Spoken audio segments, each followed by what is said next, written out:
From the center of the universe, Toronto, Ontario, Canada, this is the SDM Show with your host, Rob Cairns. The SDM Show focuses on business, life, productivity, digital marketing, WordPress, and more. Sit back, relax, grab your favorite drink, and enjoy the show. Here is Rob. Hey, everybody, I'm Rob Cairns. I'm the founder, CEO, and chief creator of Amazing Ideas at Stunning Digital Marketing. In today's podcast, I sit down with my good friend, Ryan Waterbury. And what we're going to talk about is choosing that ideal client for your agency. Grab a drink, sit back, relax, enjoy the show. This podcast is brought to you by Stunning Digital Marketing, the digital marketing agency for all your business needs. We are also your WordPress security experts, having over 14 years of experience locking down, backing up, and protecting WordPress websites. Go to stunningdigitalmarketing.com for more info or stunningdigitalmarketing.info for links to everywhere we can be found on the web.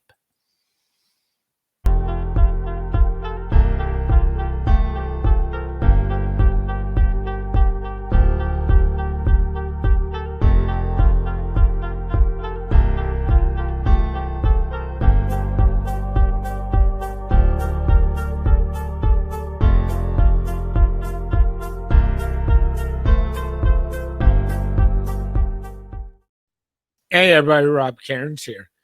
Hey, Ryan, so nice to see you again today. How are you? I'm doing great. It's Ryan, sunny, no rain. sunny and no rain. That's about Ontario right now. I'm just glad I'm not out in Alberta. They keep sending you smoke, I hear. Oh, it's been pretty bad. Being your next door neighbor in the northern states. Well, yeah, and by the way, for those who don't know, there's forest fires raging in Nova Scotia right now too, pretty bad. So I hope the people in Nova Scotia are staying safe. So I thought we'd use our monthly segment to talk about getting good clients, and we were sort of talking offline. What makes a good client to you, Ryan? It can be a lot of things, and I'm working with a new client right now that came to me to do an SEO audit overall on his business in January. We did that and found out that his website, he had done it DIY years ago, and we had a good conversation. I said, well, here's the budget range, here's what our goals are, and through that conversation, everything lined up. He understood that he wanted to invest in the project. He understood that he needed to hit deadlines just as well as I did, and the project has gone great. Now we're at the point where we're going through our revision cycles weekly or every other week for these last couple of weeks, and he comes to the meetings prepared. Offline during the week before that, he puts copy and images together appropriately, and he's been generally a joy to work with. Because we're on the same pace, and communication has been good. He pays his bills on time. That's another one. So there's not anything that I really can ask for differently from this client. Yeah. So I would put him near the top of my favorite clients to work with. Yeah, it's funny when you talk about that. I have a political client. They're one of my oldest clients, and their contract renewal comes up, believe it or not, July the 4th. And they came to me. I normally send my contract renewals out a month ahead of time, which is pretty standard because some places take 3 weeks to pay, and you know how that goes. And they came to me at the end of May and said, by the way, our board's changing, and we'd like to get this approved on the current board. Could you send us our contract renewal early? And I'm thinking, oh, I love you guys. And they're just a joy to work with. And so because they're such a good client, I threw in the email and said, and by the way, if you if you process it and get it in the mail right away, I'll knock $50 off your bill because I believe in rewarding good clients. Just a little incentive to keep it going. And believe it or not, that renewal happens July 1st. The check went in the mail yesterday at the time of this record. So those are the kind of clients I really like, the ones that work with you and say, hey, we know we're going to be dealing with some stuff. So let's just get it done and get moving, right? Right. It's ironic that you mentioned the nonprofit client. I found they can go, one of two ways. They can be a joy to work with and, have some really good active board members or people that work with the org that do what they say they're going to do. They try and contact you during your business hours. And then on the other hand, nonprofits, because of their nature, people work on those things in their spare time, weekends, nights, and they could be a nightmare to work with Yeah, because they don't necessarily respect those boundaries. I agree. So one of the things kind of I think that makes clients a joy to work with is when they respect the process that you have in place. So I am I have to admit, I'm a bit of hard, unless it's a 911, a site down, or a site issue on a weekend. There's nothing that can't wait till Monday. And I went through this, if you recall, some of our offline discussions about a client who I eventually let go, who would text me at 6 a.m. on a Sunday morning because they can, and it was at their mind. And frankly, texting me at 6 a.m. on a Sunday morning, it's not respecting the boundaries. I mean, my work hours are typically 8 till 5, Monday to Friday. And all my clients know that if it's a 911, a site issue, I had one this past weekend where a client texted me 911 and I had it back fixed in 5 minutes. They happen. Mhm. But for stuff that's not an emergency, good clients don't abuse that privilege, do they? No, and most of the clients that I work with now, in our last segment, we had talked about letting go of those problem clients, and now I'm down to a really good set of clients that even even the ones that would email or call on weekends, they stopped getting responses, and then all of a sudden, 8 or 9 a.m., they would get my reply in an email, and it's I think a lot of agency owners and freelancers want to make clients happy, and they don't respect their own boundaries, and they allow clients to start doing these things. So some of it's training, and some of it's just explanation of what the expectations are. And I think setting those expectations early in the proposal, and also the onboarding process, letting people know when your availability is. Mine's 9 to 5, Monday through Friday, unless your site's down over the weekend or after hours, or there's a critical function of your site. If it's an e-commerce site that something's broken, we'll take a look at it. That you mentioned, the 911s. That's just part of the game. But it's it's when you allow clients to break those boundaries, and I think it's on us partially where we allow clients to become bad clients by not respecting our own hours. Yeah. I would agree with you. And I think, one of the things I've done that helps my clients over the years is my contract, unfortunately, has got longer, not smaller, because I put in all these expectations right into the appendix and said, here's the service level hours. Here's what qualifies as an emergency. Here's what qualifies. And by the way, oh, I forgot to give you the stuff on a Friday doesn't quite fit.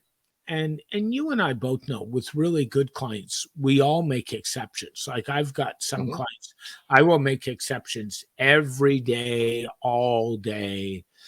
Oh And yeah, that's really important to me. yeah, and the those good clients, they get a lot of they get a lot of gimmies. that I don't necessarily give to other clients, mainly because they're not squeaky wheels. Yeah. They're easy to take care of when they need something. They're upfront. They send an email with exactly what it is that they need, and it's easy to take care of.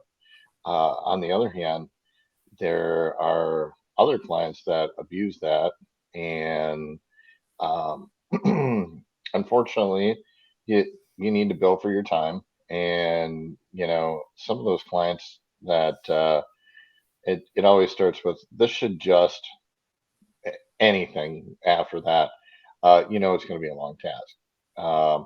So those clients, I started replying, this is what it's going to cost to take care of this. And a good client says, great, do it, take care of it. Um, I appreciate you. Thank you for taking care of this. On the other side, other clients are going to balk at that and complain about just the cost of maintenance or the cost of their request. Yeah, I agree with that. I had one of my other really good clients this morning emailed me today with some changes, and I know they've got some more changes next week, and we're probably going to go over their care plan time slightly this month, but I Mhm. also know next month they probably won't go there. And they said, "How close am I to my care plan time?" And I said, "Don't worry about it. We'll take care of it." Like I always give a little bit of leeway, but the good clients are always easy to deal with. What else makes a good client, in your opinion? I it's Yeah, it's interesting that you talked about some of the care plan budget time frames. I have a couple of clients that buy extra hours to do tasks, and they've got those couple of busy times during their year, their seasonal times where business spikes, where they go way over, Mhm. and I don't hear a peep from them the rest of the year unless they need something, and then they give me plenty of lead time. Yep. That's one of the other things is understanding timing and knowing what's appropriate time to take care of something. Some tasks, when you want to do a new feature on your site, it's not always just a plugin. And even if it is, there's configuration and testing, and it takes a little bit of time. Uh, Good clients respect that time and will understand that when you tell them this is how long it's going to take, they're great, and they plan for it. On the flip side, if they need it right now, that's one of those red flags. Yeah, I agree with you. And kind of where I wanted to move on to is when we're selecting those clients, and that's really important. And you talked earlier a little bit about things good clients do. Is Mhm. there anything that kind of stands out at you when you're selecting a client that says screams go away, a red flag big in the middle? I started with my new client that hopefully will launch its site next week. I think and that's right on track where we're supposed to be. Um, we what I had changed over the past couple of years. One, my contract got longer, not shorter, and I've learned from your experiences, from our other friends' experiences in our group on being a little bit proactive in that sense and preparing for it. But that process is about a third of the way in my onboarding. So generally, when somebody reaches out, it's going to be an email from my contact form with an inquiry, and usually I'll do a little bit of research on the client, ask them to book some time for a 15-minute call. And what I call that call is lead qualification, and I can tell within that 15 minutes if a client's going to be one that I want to invest the time in to build a proposal and do discovery, or whether they're not going to be a good client. You know, I ask them a series of questions from budget to time frame, and a few other things to see if they're going to fit my work style and be able to work with me. Good clients are going to be prepared to invest in their business, invest the time into the project. And if they don't know, they're going to lean on you as an expert in your field to be able to educate them. So, if there are any red flags in there, it's either education or it's truly a red flag, and that client is not one I want to work with. And I will stop the process right there. The next part of the process is, discovery. Usually that's a paid process, and I don't charge a lot for it normally, but it can be up to 10% of the project. And, we apply that to the project. Again, if there are things that I find out within that process that are red flags, normally I'll put together a nice report that the client can go and use that as an RFP for another agency, or make recommendations to an agency that might be a better fit. That's happened in 2 cases. It's not often because usually I try and do a good qualification process. At that point, we go through a proposal, and very carefully lay out what's expected of the client, what the dates are, and what each of our responsibilities are. The more that I've added to this process, and really it was building the process where it's a lot of educating your client on, here are the expectations, here's what I'm going to deliver, here's when I'm going to deliver it, and here's what it's going to cost. And that's the last part. Everything's an estimate. Usually the first 2 payments are on track, and normally what we have in our proposal. It's that last one. And I always like to remind clients that if we start adding things to the scope, it's going to cost you more money. And educating clients along through the process of the build has been another way to keep clients informed, and they stay good clients because then they're part of the process and they understand that if something's going to cost more, that they're going to pay for it. And I think we as agency owners sometimes turn clients into bad clients because we don't go through this whole process. No. And that's what I found, that as I've standardized my process and done more education and added more pieces to it, I found more good clients. But I've also said no more often than not with the first 2 phases.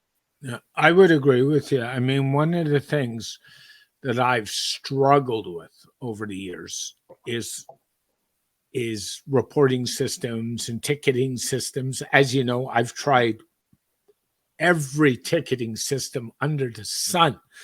And it's one of the spots where my clients get hung up. And I finally broke down recently and said, okay, enough of this.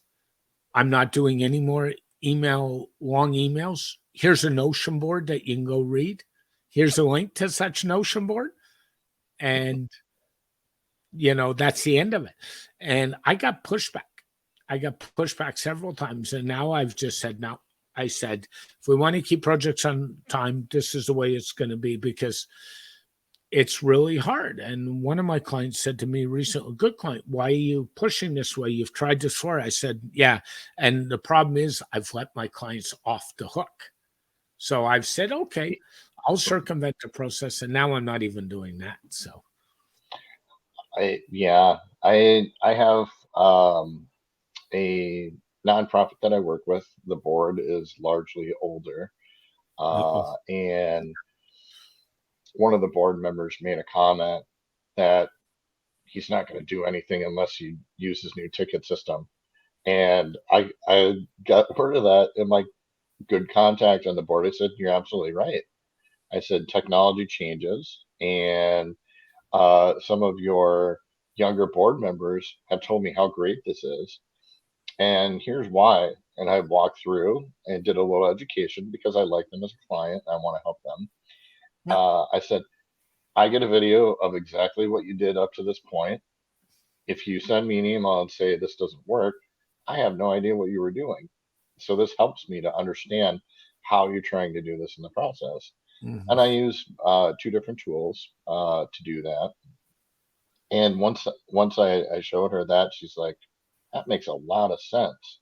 Yeah. So I went through and I had recorded a couple of videos and explained how to use the two different tools and why we have two tools, but they both feed into my ClickUp board for each client. And once they got that email, a couple of them emailed me with requests, and I said, "Well, this next time, can you try and use the tool?" And all my good clients have, Yeah. and they've actually been happy with it. Yeah. But yeah, it's education, and it's also I've done some of those things in the past, and I've let my clients off the hook too. So a lot of it's our own fault with not respecting our own process. Yeah. And an example of education is one of my favorite clients, also a political client. They had a new person joining their board who was going to take on some of their WordPress updating. And the communications director, who I adore, reached out to me and said, "Do you have any time?" And I said, "Not only do I have time, I'll make an hour of time and help her and show her what the layout of your website is. I'll record it. We'll send you back a recording. We'll do all that stuff." And she's like, you can charge the board. And I'm like, yeah, I know that. But this one's on me because at the end of the day, if I spend an hour with her doing that, it's going to make my life 10 times easier. Oh, So, exactly. so it's an investment. And I've heard no squawking, no screaming, no complaining, no nothing out of them because I took the hour to do a little bit of customer service and help them out. And that's sometimes the Mhm. best. Yeah, and I I like clients that communicate well, and I talked a little bit poorly on nonprofits for the simple reason that you have personnel changes often in Yeah. some of the nonprofits. As people, have more or less availability in their lives, they become more or less involved with the org. And so you have more personnel changes than commercial clients, at least in my experience. So one of my colleagues who does nothing but a nonprofit CRM integration into WordPress and Drupal, he made the comment the other day that volunteers have absolutely no consequence when they leave the board or leave the org. So it's kind of interesting when new people come on. Your point hit the nail right on the head. Being proactive and Yeah. training up front saves you a lot of time and headache, and it could save you from having a good client turn into a bad client real fast. Yeah. And it's funny with new clients, like the ones that appreciate you, they don't even think twice about stuff. And when you let them know you've done something, you usually get back nice emails. And it's hard to know what people are thinking if they don't communicate. I mean, communication is a big part of the whole process, wouldn't you think? Yeah, absolutely. And it's the communication and effectively communicating. And not only that, but communicating through the proper channels. When my clients, use the markup tools or use the support email to request changes, and they do it appropriately and are clear with what they need, I love that. And because then I don't need to go back and ask them 3 or 4 times, what do you need here? What's the scope of this project edition? Yeah, clear communication is extremely helpful and is great for making a good client. Yeah. Anything else you would say in trying to make a good client or help them? The I guess if I were to make a list of things, it's respecting my time, respecting my expertise, uh, clear communication in the appropriate channels, and uh, timely billing, taking care of those things. That's it. If a client does all those things, they've hit my top 5 every time. I would agree with those, and the other thing I'd throw is respect to process. I think that's part of it as well. As always, Ryan, thanks again for your help and your expertise. Somebody wants to get a hold of you. How's the best way? Every major social media channel at One Dog Solutions. You can visit my website, onedog.solutions, or email me, ryan.waterbury@onedog.solutions. Ryan, thanks so much. You have an awesome day, my friend. Be well. You too. This podcast is brought to you by Stunning Digital Marketing, the digital marketing agency for all your business needs. We are also your WordPress security experts, having over 14 years of experience locking down, backing up, and protecting WordPress websites. Go to stunningdigitalmarketing.com for more info, or stunningdigitalmarketing.info for links to everywhere we can be found on the web. A very special thank you to Ryan Waterbury for joining me on this edition of the SDM Show. This podcast is dedicated to my late father, Bruce Cairns. Dad, I miss you very much. I love you, and I think about you every day. For more information about Stunning Digital Marketing, your digital marketing experts, go to stunningdigitalmarketing.com or go to stunningdigitalmarketing.info to find out all the great places that Rob Cairns can be found on the web.